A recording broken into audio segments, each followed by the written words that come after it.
মেটকল অনুষ্ঠিত কৰিছিলোঁ আমাৰ আসাম ফাৰ্মাচী কাউন্সিলত কাউন্সিলখন গঠন নোহোৱাৰ বাবে কাউন্সিলখন গঠন নোহোৱাৰ কাৰণে নতুনকৈ পাছ কৰি অহা আমাৰ ফাৰ্মাচিষ্ট ভাইটি ভণ্টিহঁতে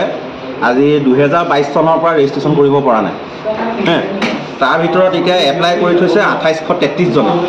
তেখেতসকলৰ মানে হেৰিয়াত নপৰি তেখেতসকলে চৰকাৰৰ পৰা কোনো চাকৰি বিচৰা নাই প্ৰাপ্য এটা বিচাৰি আছে চৰকাৰে এক্সিট এক্সাম পাতিবলৈ লৈছে তাৰ বাবে হোৱা নাই ৰেজিষ্ট্ৰেশ্যনটো আমি এক্সিট এক্সামটো ছাপোৰ্ট কৰোঁ এক্সিট এক্সামটো প্ৰথম কথা হৈছে আমি ছাপোৰ্ট কৰোঁ যদি চৰকাৰে পাতিব বিচাৰিছে তেতিয়াহ'লে অতি সোনকালে পাতক আৰু আমি বিচাৰোঁ যাতে গভৰ্ণমেণ্ট প্ৰথম কথা হৈছে যদি এক্সিট এক্সাম পাতে যদি দেৰি হয় পলম হয় তেতিয়াহ'লে আমি বিচাৰোঁ যে প্ৰথমতে আমাৰ যিখিনি চৰকাৰী কলেজ বা ইউনিভাৰ্চিটিৰ পৰা যিকেইজনে মানে আমাৰ ৰাজ্যিক ষ্টেট গভৰ্ণমেণ্টৰ হওক বা চেণ্ট্ৰেল গভৰ্ণমেণ্টৰ পৰা যিখিনিয়ে পাছ কৰিছে তেখেতসকলে অলৰেডি এণ্ট্ৰেঞ্চ দি পিনি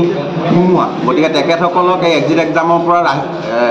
মানে বাহিৰত ৰাখিব লাগে তেখেতসকলক সোনকালে প্ৰথমতে আমাৰ মানে ভিৰটো যদি বেছি হৈ যায় বেমেজালি বেছি হ'ব আমি এইটো অনুমান কৰিছোঁ কাৰণ এতিয়া 2800 কালি 3000 3500 এনেকৈ বাঢ়ি গৈ ভিৰ বেছি হ'লে বেমেজালি বাঢ়িব গতিকে আমি অতি সোনকালে চৰকাৰলৈ অনুৰোধ কৰিলোঁ যাতে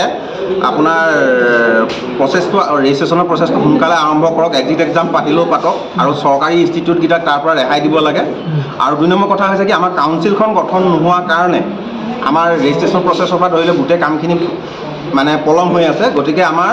কাউন্সিলখন অতি সোনকালে গঠন কৰিব লাগে আমাৰ কাৰণ ইলেকশ্যন হৈ গ'ল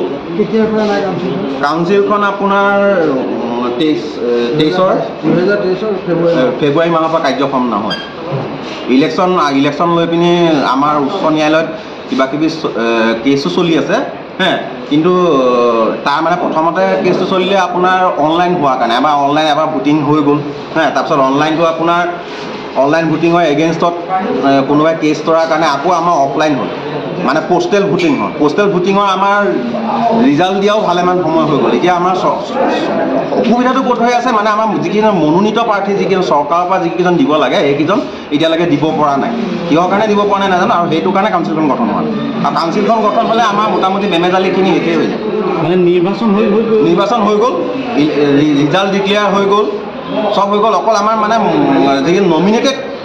কিজন মানে আমাৰ এতিয়ালৈকে গভৰ্ণমেণ্টে বাছি উলিয়াব পৰা নাই কিহৰ কাৰণে বাছি উলিয়াব পৰা নাই বুজা নাই আৰু সেইটো কাৰণে আমাৰ কাউন্সিলখন গঠন হয় মানে ইয়াত কিবা স্বাৰ্থ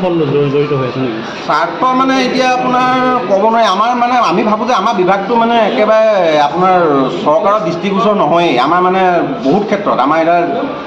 ধৰক আমাৰ ড্ৰাগ ইনস্পেক্টৰ এপইণ্টমেণ্টৰ ক্ষেত্ৰতো আমি হাজাৰবাৰ চিঞৰিবলগীয়া হয় যে ড্ৰাগ ইনস্পেক্টৰ দিয়ক ড্ৰাগ ইনস্পেক্টৰে আকৌ আমাক ক'ব যে